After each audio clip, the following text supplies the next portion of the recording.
अस्सलाम वालेकुम जी, welcome to DHS vlogs. आप लोग सब कैसे हैं? ठीक है। और आज एक मेरी पेशेंट ने मुझसे बड़े मजे का सवाल पूछा। उन्होंने कहा, सर मैंने इतने इम्प्लांट्स कराए हैं यहाँ से और I have gone to a very tough procedure of extracting my teeth and everything. तो सर कोई ऐसी टेक्निक नहीं आई जो स्टेम सेल्स की हो कि हमारे दांत बच जाएं या हमें इम्प्लांट ना करवाना पड़े और एक नया दांत उग के बाहर आ जाए? तो मैंने कहा, हाय हाय, आपने मेरे जख्मों पे नमक छिड़क दिया। The thing which I like the most इसके जी डेंटिस्ट्री में स्टेम सेल्स हैं और अमेरिका में they are progressing, Chinese are progressing very far, लेकिन हमारे पाकिस्तान में इट्स वेरी हार्ड। 2050 तक भी मुझे नहीं लग रहा कि कोई करेगा।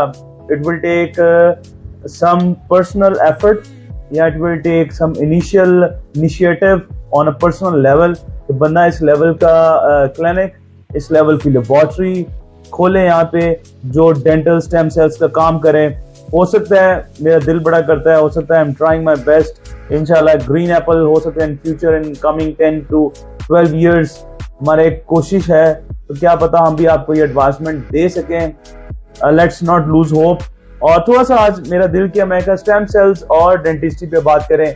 वीडियो के एंड पे देखिएगा, आपको बताऊंगा कि स्टेम सेल्स पाकिस्तान में हो सकते हैं, हम कर सकते हैं और कैसे करेंगे, और आपका नया दांत आपके मुंह से दोबारा कैसे उगाएंगे, ये आपको वीडियो के एंड पे बताऊं। अच्छा जी, let's summarise a little bit कि हमने बात क्या करनी है। There is a difference between PRP and stem cells. लोगों ने बहुत सी कंफ्यूजन की हुई है जी पीआरपी और स्टेम सेल्स। पीआरपी में भी कुछ लोग which are very much advanced level के लोग हैं, बहुत अच्छा काम कर रहे हैं, वो उसमें पीआरपी में भी आपको ग्रोथ फैक्टर्स ज्यादा देते हैं। लेकिन पीआरपी का जनरली मतलब है कि जो है ना प्लाज्मा रिच, जो प्लेटलेट्स रिच प्लाज्मा जो है ना, विच इज कॉल्ड पीआरपी। और स्टेम सेल्स थोड़ा सा डिफरेंट इसलिए होते हैं कि उनमें ग्रोथ फैक्टर ज्यादा होते हैं और रीजनरेटिव प्रॉपर्टीज, एक डेड चीज को दोबारा से उगा देना, ये स्टेम सेल्स की बहुत बड़ी क्वालिटी है। अच्छा, अगर हम मुंह में स्टेम सेल्स लेना चाहें, अगर हमारे पास इतना पैसे हैं, we can afford it, we can go to America, we can go to Dubai, तो हम कहाँ से आपके मुंह से स्टेम सेल्स ले सकते हैं? कुछ पॉइंट्स हैं। नंबर 1, जो लिगामेंट दांत जिस मसूड़े के अंदर बैठा हुआ है, उस मसूड़े की लाइनिंग और दांत के दरमियान एक पेरियोडोंटल लिगामेंट होता है, वहां से स्टेम सेल्स लिया जाता है। और नंबर 2, आपके दांत की एक्चुअल जो पल्प है, जो नर्व है, उससे स्टेम सेल्स लिया जाता है। और if you are too much curious के यार मैं ऐसा, लोग अपने स्टेम सेल्स बैंक्स में रखवा रहे हैं, सेविंग बैंक्स आ रहे हैं स्टेम सेल्स के लिए, इंडिया में भी हैं, पाकिस्तान में भी हैं, दुबई में भी हैं, वो अम्बेलिकल कॉर्ड से भी स्टेम सेल्स ले रहे हैं, ब्लड से भी ले रहे हैं, बड़ा कुछ हो रहा है। तो ये है कि वो रखवा देते हैं अपने स्टेम सेल्स। इन फ्यूचर मैं यूज करूँ, अगर फ्यूचर में करना चाहते हैं तो आपका जैसे विजडम आ रहा है या आपका भी सेकंड मोलर आ रहा है, तो वो जो फॉलिकल वो जो स्टिमुलेट हुआ है, जो वहां पे बेबी जो टूथ है वो एक मोलर की शक्ल लेने वाला है, उस सारे जगह से भी स्टेम सेल्स लिए जा सकते हैं फॉर डेंटल यूज। ये कुछ एरियाज हैं। आप इसमें स्टेम सेल्स का राइट नाउ पाकिस्तान में भी और हम भी कुछ कोशिश कर रहे हैं। उसमें ये होता है कि कुछ डॉक्टर्स हैं, बाहर भी काम कर रहे हैं, पाकिस्तान भी काम कर रहे हैं, जो बोन ग्राफ्टिंग पे भी काम कर रहे हैं। कुछ इंजरी की वजह से किसी को बाइक लग गई, किसी की बोन ग्रो करनी है, जॉ की, मैंडिबल, मैक्सिलर ट्रॉमा बड़ा सीरियस है, या फॉर एग्जांपल आपके दांत, आपके पेशेंट को पेरियोडोंटल प्रॉब्लम है, उसके मसूड़े लूज हो गए हैं, दांत हिलते हैं, then you can also take stem cells and mix it with the artificial bone and you can place it in the tooth right there, और थोड़ी सी गन सर्जरी करके, तो उसका भी बहुत अच्छा रिजल्ट आ रहा है।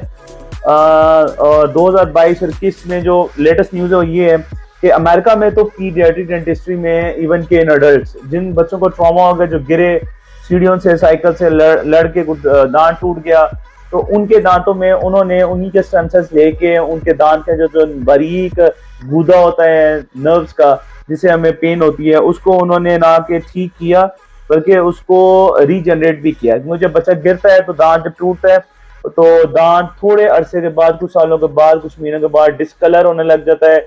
इवेंचुअली उसकी पल्प खराब होती जाती है, डिके करते करते इस लिमिट तक पहुंच जाता है कि वो सारी पल्प निकालनी पड़ जाती है और रूट कैनाल करना पड़ता है। तो उन्होंने बहुत से बच्चों के दांत रूट कैनाल से बचा लिए, पक्के परमानेंट दांतों को बचा लिया, इवन के टूथ बच भी गया और रीजनरेट भी होगी पल्प। तो मोर देन 100 केसेस उन्होंने क्योर किए हैं, it's going very far. Chinese उससे भी आगे हैं, उन्होंने नया दांत ही जो है ना पिग्स और हॉर्सेस के अंदर एक पूरा नया दांत ही उगा दिया, और एनिमल्स में बड़ा इन्होंने पॉजिटिव रिजल्ट मिला इनको। और at human level they are trying to get some more information, laboratory work done. तो शायद FDA जो उनके जो रूल्स एंड रेगुलेशंस के मुताबिक वी विल सी फ्यूचर इंशाल्लाह उसमें जल्द ही ह्यूमंस में भी होगा। और अगर द मेन पॉइंट इज, इस वीडियो को थोड़ा सा आप एंड करेंगे, द मेन पॉइंट इज कि अगर हम स्टेम सेल्स उस सॉकेट में से निकाल लें जहां से दांत निकलता है, तो उस सॉकेट से निकालने से एक तो टिश्यू भी रीजनरेट होगा और उसमें एक नया छोटा सा दांत भी पैदा होने लग जाएगा जो उग के बड़ा मोलर बन जाएगा।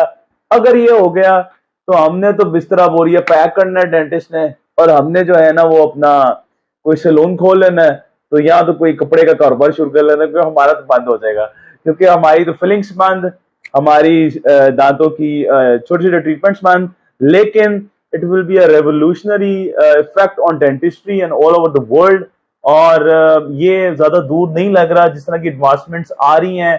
चाइनीज बहुत आगे जा रहे हैं इस काम में। अमेरिकन की 2 यूनिवर्सिटीज हैं, यूनिवर्सिटी ऑफ पेंसिल्वेनिया और Tufts university, they are organizing a lot of research on this thing. इंशाल्लाह in future 5 to 10 years maybe root canal आपको करवाना ना पड़े और हम आपके स्टेम सेल से ही आपका दांत ठीक कर दें। नंबर 2, थोड़ा सा कॉस्टली होगा, लेकिन हो सकता है हम आपकी नई दाढ़ें उगा लें आपकी हड्डी में से, उसी शेप और उसी तरह की जिस तरह की आपकी पहले होती थी। Everything is possible in the next 5 to 10 years. It's Allah Hafiz from DHS.